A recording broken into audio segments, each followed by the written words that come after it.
आप सभी को प्रणाम। जय गुरुदेव। आज की इस अध्याय से पहले सभी मिलकर गायत्री मंत्र करेंगे। ओम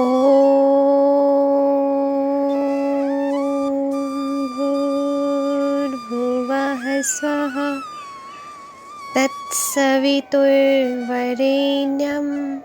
भर्गो देवस्य धीमहि धियो यो नः प्रचोदयात्। आज का विषय है ध्यान। ध्यान में केवल रूप देखते रहने पर पर्याप्त नहीं, उसमें गहरी तन्मयता पैदा करनी होती है। साकार उपासना में इष्ट देव के समीप, अति समीप होने और उसके साथ लिपट जाने, उच्च स्तरीय प्रेम के आदान प्रदान की गहरी कल्पना करनी चाहिए।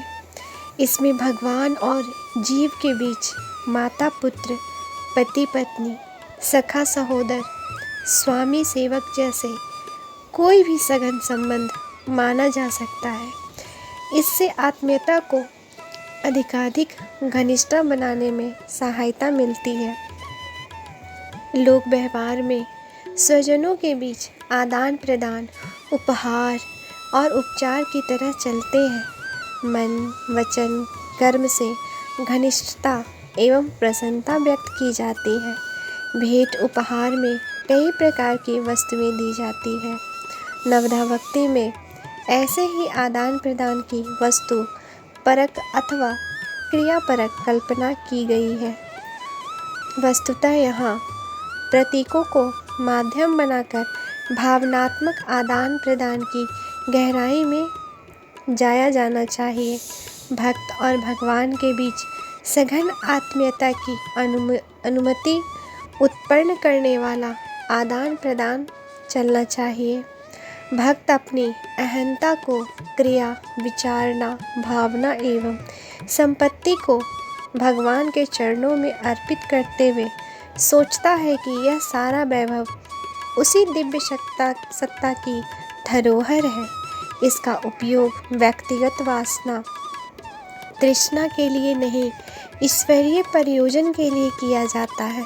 वह स्वयं तो मात्र भर है। ध्यान का एकमात्र उद्देश्य भगवान और भक्त के बीच एकात्म भाव की स्थापना करना है। मात्र किसी आकृति का ध्यान चित्र देखते भर रहने से काम नहीं चलता। भक्त अपने स्थूल, सूक्ष्म और कारण शरीर को, क्रिया, विचारना और भावना को ईश्वर अर्पण करके उसे मात्र दिव्य प्रयोजन में नियोजित रखने का संकल्प सघन करता है। इसके साथ साथ भौतिक धन संपत्ति तो अर्पित हो ही जाती है। समर्पण का तात्पर्य है व्यक्तिगत भौतिक महत्वाकांक्षाओं की समाप्ति और उसके स्थान पर ईश्वर इच्छा की उच्च आदर्शों की अपने ऊपर नियंत्रण करने वाली स्थापना। इसी मान्यता को अंतःकरण में यथार्थवादी निष्ठा के साथ स्थापित करने को आत्मसमर्पण कहते हैं। ध्यान के द्वारा इसी निष्ठा को परिपक्व किया जाता है। भक्त का समर्पण बदले में भगवान का अनुग्रह, आश्वासन, इसी के तरह तरह के लौकिक स्वरूप चित्र कल्पित किए जा सकते हैं। साकार ध्यान में अपनी रुचि की कल्पनाएं करते रहने और उस दृश्यवली में डूबे रहने की पूरी छूट है। ध्यान की एकाग्रता इसी सीमा तक है कि उसमें भक्त और भगवान के बीच होने वाले आदान प्रदान की कल्पनाएं ही चलनी चाहिए। भौतिक लाभ का प्रयोजन आड़े नहीं आनी चाहिए। पूर्ण एकाग्रता, जिन्हें शून्य अवस्था, योग निद्रा या समाधि कहते हैं, यह आरंभिक ध्यान में लगभग असंभव ही है। इसकी बात नहीं सोची जानी चाहिए। ध्यान साधना का व्यवहारिक रूप इतना ही है कि भक्त और भगवान के बीच उच्च स्तरीय आदान प्रदान चलना चाहिए। भक्त अपनी समस्त आकांक्षाओं और संप्रदायों को ईश्वर के लिए समर्पित करता है और इसके बदले में वह सब कुछ पाता है जो ईश्वर स्वयं है। मनुष्य को स्पष्ट करने वाली ईश्वरीय सत्ता अपनी अनुभूति, आनंद और उल्लास के रूप में छोड़ती है। भगवान से कुछ मिला या नहीं, इसकी परख इस रूप में की जाती है कि उल्लास, आदर्शवादिता के प्रति उत्कंठा भरा उपहार, अंतःकरण में उमंगना आरंभ हुआ या नहीं, सद्भावना और सत प्रवृत्ति अपनाने वालों को सहज ही मिलते रहने वाला आत्मसंतोष, आनंद अनुभव में आता है या नहीं।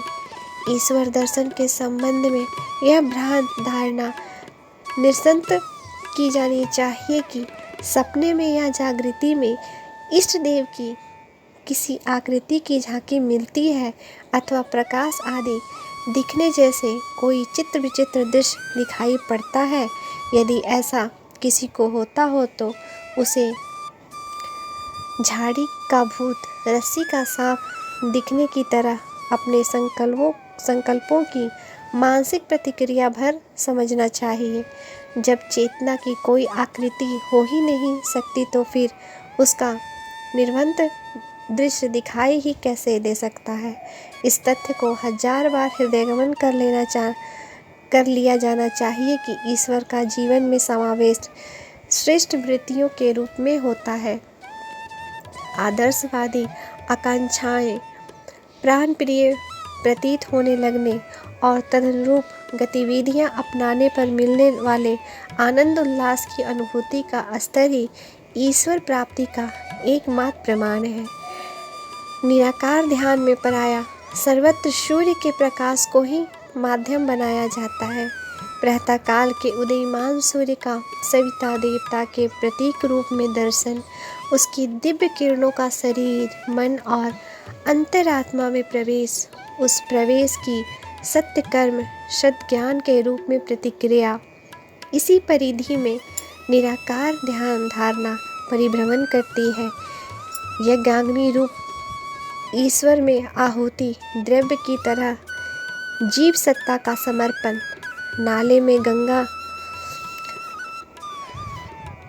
का गंगा में, बूंद का समुद्र में संपादन, दीप ज्योति का सूर्य ज्योति में विलय, अर्घ जल का भाप बनकर व्यापक क्षेत्र में विस्तार, पतंगे का दीपक को समर्पण जैसे कितने ही दृश्य चित्र कल्पना क्षेत्र में बनाए जा सकते हैं और उनके सहारे एकात्म भाव की अनुभूति का आनंद लिया जा सकता है।